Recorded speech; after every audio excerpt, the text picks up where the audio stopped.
Hello, everyone. My name is Ain, and welcome to our Rocking Reservoir Waves podcast channel. Today, we will be bringing you the first part of Unveiling Rock Physics, a journey from petrophysics to rock physics and beyond lecture series. This podcast will comprise of 3 episodes that takes you into the fascinating world of rock physics, where our reservoir expert, Akash Mathur, will unravel the secrets hidden beneath the surface and embark on a captivating journey through the intricate world of rock physics. A quick introduction on Akash. He is the GeoSoftware Product Manager for Petrophysics and Rock Physics. Akash has spent the last 10 years working on projects and studies in reservoir or conventional petrophysics, integrated seismic petrophysics and rock physics modeling, machine learning and seismic reservoir characterization for E&P clients globally. His expertise lies in integrating petrophysics and rock physics modeling for reservoir characterization projects. Akash has worked on several fields globally and has performed rock physics modeling for both carbonates and clastic, including heavy oil reservoirs. He has authored and co-authored many rock physics papers in the past, highlighting the benefits of integrated petrophysics and rock physics modeling approach. Akash has a master's in innovation and entrepreneurship from HEC Paris, and Bachelor of Technology in Geoscience from University of Petroleum and Energy Studies, India. Hello, Akash. How are you and what will you be talking today? Hello, and thank you, Ayn, for the lovely introduction. So, for this podcast series, I'll be talking on how to go about the practical rock physics modeling approach. And as a geoscientist who need to deliver accurate results consistently and constantly, it's important for us to understand what the correct workflow is for performing any rock physics modeling exercise in QI project. And that is what I'm going to discuss in this podcast. So let's first start with a basic question. What is rock physics and how would you define it? So, if I have to go in one line, I would say rock physics is an integrated discipline that relates and delivers petrophysical and rock properties from the elastic inputs. These elastic inputs could be density, P sonic, shear sonic, or its transforms like P impedance, Vp by base, etc. And the petrophysical properties could be the volume of clays, porosity, saturation, species, etc. So rock physics is required to integrate data measured by different instruments at different scales and frequencies. And our rock physics model, which comprises of a set of equation which delivers the above objective, is basically a rock physics model. And back in history, rock physics started as just a porosity and velocity science, but now it has emerged as a porosity, velocity, mineralogy, rock texture, fluid science, since all these rock properties impact the elastic response of the rock. So therefore, it also forms as an important link between well and seismic data. So you are saying that rock physics started out with this whole porosity velocity thing, but now it's like this porosity velocity mineralogy rock texture mashup. How did this shift happen and why does it matter? Especially when it comes to linking up well and seismic data in the world of drilling beneath the surface? So the initial idea behind relating velocity to porosity was to invert for porosity from the velocity data in porous rocks. However, we also knew that velocities relate to the elastic moduli of the rocks, that is, the bulk and the shear moduli. So whatever impacts these moduli also impacts the velocities. And early on, it has been noted that these moduli are also dependent on mineralogy, the rock texture, and even the fluid type and their distribution. And therefore, now we can consider rock physics as porosity, velocity, mineralogy, rock texture, and fluid science. So rock physics models. They're like the important element with equations, right? Can you break down how these equation sets link the petrophysics and rock properties together? Sure. So as I was mentioning previously, that rock physics relates a lot of petrophysical properties to the elastic properties. And therefore, to build a rock physics model, the first step is to build a rock frame. And as we think of rock frame, it's composed of rock matrix, that is the minerals. An example would be a mix of quartz and clay. And not only the volumes of those minerals, but also a rock frame is comprised of rock texture information, like the spatial arrangement of these matrix grains and the pore shapes or the grain shapes.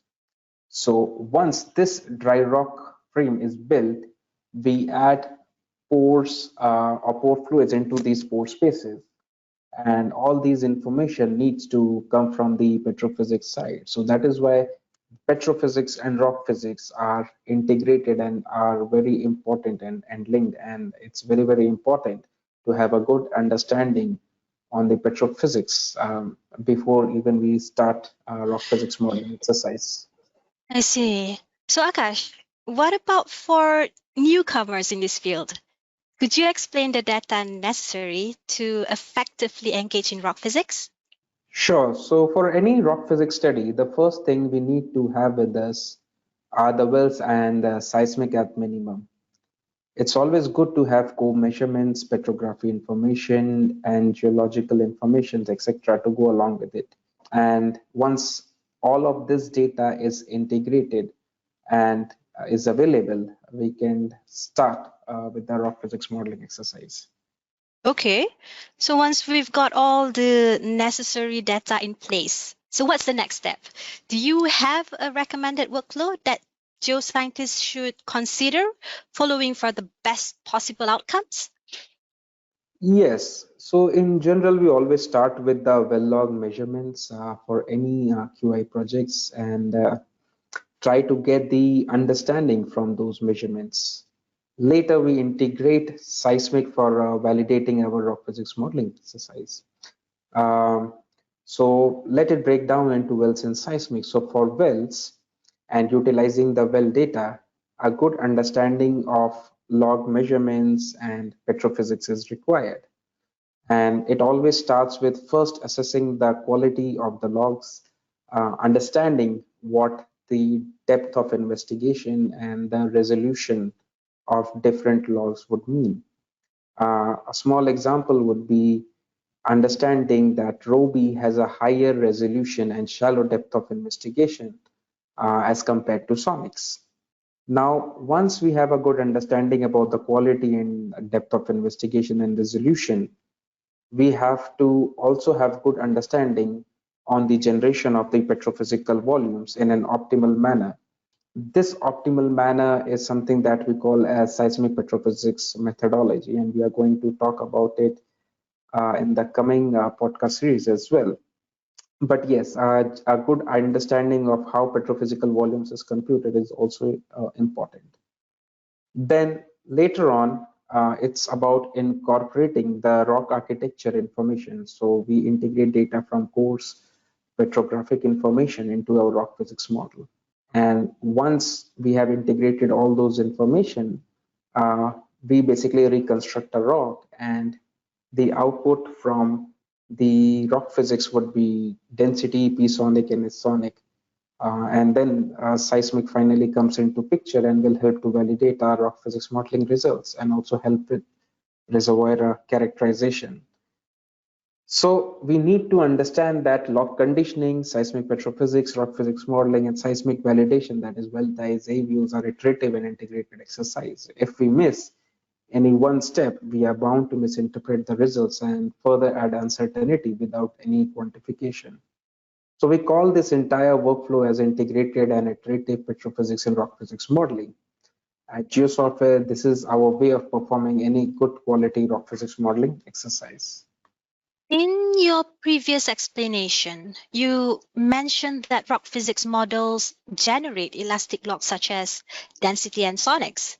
Now, Given that these measurements are already available from well data, could you explain why it's still necessary to perform rock physics models and replicate this data? Good question, Ayn. So there are a couple of issues with the recorded data which make it quite far from true subsurface picture. At many times, it may even give a false picture of the subsurface. Firstly, the recorded logs may be affected by the wellbore environments like washout, cycle skips, mud filtrate invasion, and data gaps. There might be even hydrocarbon effect that may cause the elastic logs to read far from the true subsurface property values. Additionally, resolution differences between the petrophysical curves like rho v, n phi, etc., and sonics can cause big discrepancy and trigger false interpretation. We must remember that a good understanding of well data and petrophysics is very important for the purpose of rock physics. It always helps to constrain our interpretation and prevents us from going in the wrong direction. All these issues discussed above make the recorded elastic logs far from being the true representation of the subsurface. So, Akash, from your past encounters, what are the common difficulties people tend to encounter when they start getting into rock physics? So, based on my experience, I've seen quite common issues when people try to perform any rock physics modeling exercise. And let me try to reframe this question by saying that, or by trying to answer what is not rock physics modeling. So, rock physics modeling is not merely cross plotting the recorded data and trying to assess the fluid or the lithology separation. For example, like just creating a cross plot of the recorded P impedance and Vp by Vs. So that is not what rock physics modeling is. Rock physics modeling is neither a log conditioning exercise where we are simply trying to condition our sonics.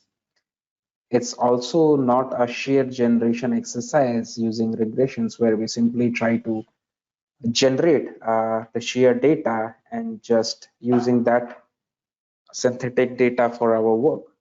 It's also not a mere curve fitting exercise where we are just trying to overfit our sonics that we have. And neither it is a well tie and AVU exercise where we don't understand the petrophysics enough and are directly jumping to the well tie and AVUs. So all of these kind of things are basically missing on the integration with different disciplines, especially on the petrophysics, since accurate petrophysical rock properties and phases estimation is something we try to achieve after performing any inversion studies at 3D scale. So until and unless we consider a good quality petrophysics or we have a good understanding of petrophysics, we cannot move forward on the rock physics modeling. My next question will be, what is the best way to go about creating an ideal workflow for rock physics modeling? So the ideal workflow for any rock physics modeling exercise is to follow integrated and iterative petrophysics and rock physics modeling workflow. So in this workflow, we give utmost importance to petrophysics, rock physics, and seismic validation exercise. At GeoSoftware, we have been practicing this workflow for all our projects. Going forward, we'll be looking into each of these steps, starting from seismic petrophysics and then moving on to rock physics. But yes, the most important thing to consider is integrating petrophysics for our rock physics modeling exercise. Before we wrap up today's episode on rock physics, here's my final question. Who typically takes on the task of rock physics? Is it the petrophysicists, the geophysicists, or someone else from other discipline? So this has been one of the most common questions we receive. A quick answer to this is anyone, whether he or she is a petrophysicist or a geophysicist or a geologist or an engineer, can perform the workflow as long as they understand petrophysics and rock physics theory and can bring this understanding to seismic. It is always a teamwork where geoscientists from different disciplines come together to bring out a better understanding of the subsurface.